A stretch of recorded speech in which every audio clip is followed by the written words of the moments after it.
दोस्तों piece talk में भी एक तारीख पे तारीख आ रही है इस टाइम।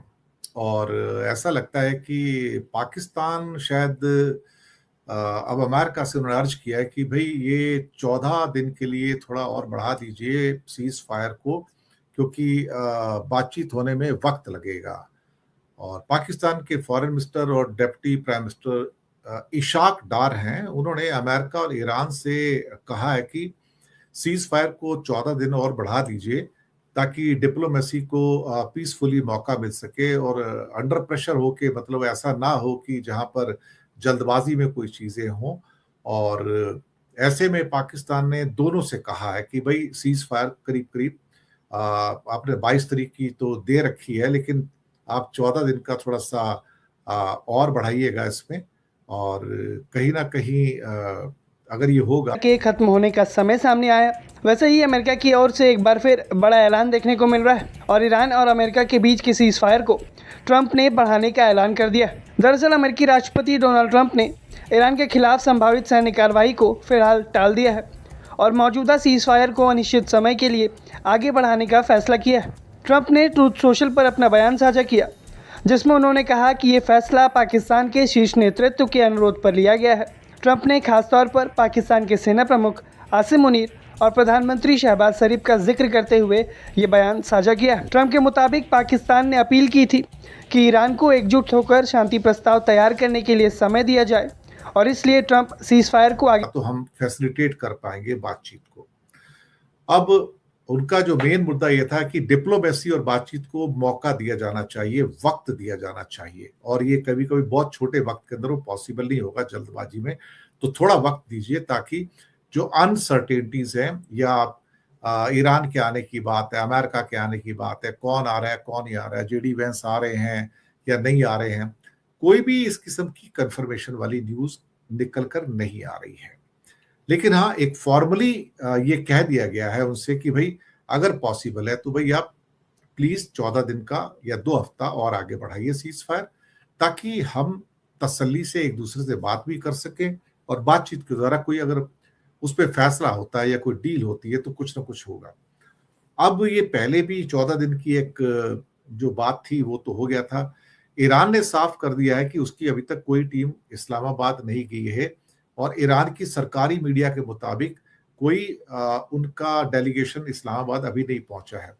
खबरें जो चल रही थी टीम रवाना हो गई है, वो पहुंच गई है, सब कंफ्यूजन वाली कंडीशन निकल के आ रही है। और मुझे अभी नहीं लगता है इसमें ईरान ने यह भी कहा है कि बातचीत तो तभी आगे बढ़ सकती है जब अमेरिका भी अपना रवैया बदले और बातचीत का माहौल पैदा करे। सर के ऊपर पिस्तौल रख के, रिवॉल्वर रख के अगर आप बातचीत करना चाहते हैं कि बातचीत करो, डील करो, वरना तुम्हारे ऊपर बम गोले बरसा देंगे, तो आप पिस्तौल की नोक पर तो आप डील नहीं कर सकते ना।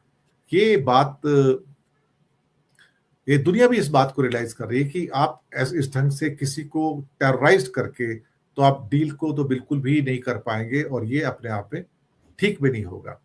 बाकी दुनिया के अंदर जो सप्लाई चेन की जो सारा डिसरप्शन हुआ है, और साथ में ले दे के जिसे क्या कहते हैं कि जो कॉन्फ्लिक्ट है, क्योंकि बहुत डीप हो चुका है, मिसट्रस्ट बहुत ज्यादा है यहाँ पर, और 45 डेज की वॉर के बाद कोई फैसला तो हुआ नहीं है, लेकिन कहीं ना कहीं जो नुकसानात हुए हैं उसको भी निकालना बहुत जरूरी है, उससे उसको भी निपटना बहुत जरूरी है। तो इसके लिए थोड़े सब्र की जरूरत होगी और इस एसिमेट्रिक वॉरफेयर को खत्म करने की भी जरूरत होगी, ताकि यहाँ पर बहुत सारे जो इश्यूज हैं, चाहे वो न्यूक्लियर इशू हो, मिसाइल का इशू हो, ड्रोन्स का इशू हो, या इसके अलावा जो प्रॉक्सीज का इशू हो, बहुत सारे इश्यूज हैं, लेबनान का भी इश्यूज है, कि इन सब के साथ बैठकर हम तसल्ली से बात कर सके। और उसके लिए अभी कल एक दिन का टाइम, 22 तारीख का जो डेडलाइन है, उससे हमारे पास वक्त नहीं बचा हुआ है। तो 22 अब आ गई समझो तो। और अगर आज बातचीत नहीं हो पाती है तो फिर ये कहना है कि हम तो बमबारी शुरू कर देंगे। तो अमेरिका की जो हिस्ट्री है इस मामले में बड़ी बदनाम रही है। तो एक साइड में बातचीत होती है और एक साइड में बमबारी शुरू कर देते हैं। मुझे लगता है कि इसको देखते हुए, चूंकि अब आज 22 तारीख हो गई है और अमेरिका की 22 तारीख, जब आज हमारे लिए तो दिन है, लेकिन उनके लिए तो जब हमारी रात होगी तो वहां शुरू होगी, तो वो पता लग रहा है कि वो बमबारी स्टार्ट कर देंगे, तो फिर बातचीत का फायदा क्या। तो फिर ये तीसरी बार हो जाएगा कि जबकि वो चीट कर रहे हैं, धोखा दे रहे हैं, कि इधर से बातचीत का बहाना बनाते हैं और उधर से जाके ईरान के ऊपर बमबारी शुरू कर देते हैं। लेकिन अब पाकिस्तान इन्वॉल्व तो है इसमें, फैसिलिटेशन का काम कर रहा है। इस्लामाबाद के अंदर पूरी तैयारियां भी हो चुकी हैं, होटल्स खाली करवाए जा चुके हैं, डेलीगेशन पहुंच गए हैं, कुछ एडवांस प्लेन्स भी अमेरिका की ओर से उतर चुके हैं। कौन आएगा कौन नहीं आएगा, तरह तरह की बातें। कुछ लोग कहते हैं जेडी वैंस चलने को तैयार है, कुछ कहते हैं वो रेडी है, कुछ कहते हैं चल पड़े हैं, कुछ कहते हैं वो नहीं चले हैं। देखिए, जब तक वो पहुंच नहीं जाते वहां पर, तो इसलिए कुछ कह पाना बड़ा मुश्किल है। हर चीज को सीक्रेट रखा जा रहा है, तो कुछ निकलेगा तो वो हम आपको बता पाएंगे। लेकिन फिलहाल तो स्थितियां बहुत फ्लूइड हैं, और जैसे जैसे कंडीशंस निकल कर आएंगी उसी हिसाब से हम आपको इन्फॉर्म करेंगे। क्योंकि पिछली बार भी 21 घंटे की बातचीत हुई थी, लेकिन नतीजा ठन ठन गोपाल कुछ उसमें से निकला नहीं था। तो बहुत बहुत शुक्रिया आपका हमारे साथ आने के लिए, और हम उम्मीद करेंगे कुछ अच्छा हो जाए, तो दुनिया में शांति हो जाए, यही प्रेयर कर सकते हैं। इससे ज्यादा और हम क्या कह सकते हैं। चैनल को सब्सक्राइब कीजिएगा, हो सके तो छोटी छोटी आर्थिक मदद भी कर सकते हैं। नीचे हमने आपके लिए यूपीआई नंबर और बैंक अकाउंट नंबर दोनों दिए हैं, किसी एक को चुनकर छोटी सी मदद करेंगे तो अच्छी पत्रकारिता को आगे बढ़ाने में आप हमारे सहयोगी भी बनेंगे। आगे बढ़ाने का ऐलान कर रहे हैं। अमेरिकी राष्ट्रपति ट्रंप ने यह भी कहा कि ईरान की मौजूदा सरकार अंदरूनी रूप से कमज़ोर और विभाजित स्थिति में है, और ऐसे में तत्काल सैन्य कार्रवाई के बजाय कूटनीतिक रास्ता अपनाना अधिक उचित होगा। और यही वजह है कि अमेरिका ने पहली बार ईरान को बिना किसी तय समय सीमा की बातचीत का मौका दिया है। हालांकि इस फैसले के बावजूद अमेरिका ने अपनी तरफ से दबाव में कोई कमी नहीं लाई है। रणनीतिक रूप से बेहद अहम स्ट्रेट ऑफ हॉर्मुज पर निगरानी और नियंत्रण अभी भी अमेरिका की ओर से जारी है। यह वैश्विक तेल आपूर्ति के लिए बेहद महत्वपूर्ण रास्ता माना जाता है, और यहाँ पर जारी अमेरिकी नौसेना का ब्लॉकेड अभी जारी रहेगा। वहीं अपने एक दूसरे पोस्ट में ट्रंप ने दावा किया कि ईरान खुद इस स्ट्रेट ऑफ हॉर्मुज को बंद नहीं करना चाहता, क्योंकि इससे उसे रोज़ाना भारी आर्थिक नुकसान होता है। ईरान नहीं चाहता कि हॉर्मुज जलदमरू मध्य बंद हो। वो चाहते हैं कि ये खुला रहे ताकि वो रोज़ाना $500 मिलियन कमा सकें। वो सिर्फ इसलिए कहते हैं कि इसे बंद करना चाहते हैं क्योंकि मैंने इसे पूरी तरीके से ब्लॉक कर रखा है, इसलिए बस वो अपनी इज्जत बचाना चाहते हैं।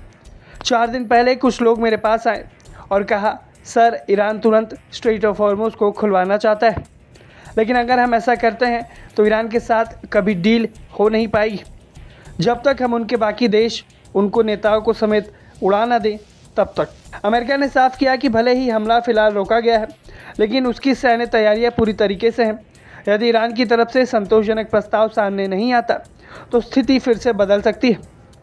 इन सब के बीच पाकिस्तान की भूमिका पर भी लगातार चर्चा हो रही है, जहां इस बार भी ट्रंप ने सीधे दावा किया है कि पाकिस्तान की ओर से कहे जाने पर ही ट्रंप ने यह बिना समय सीमा के सीज़फायर को आगे बढ़ाने का ऐलान किया है।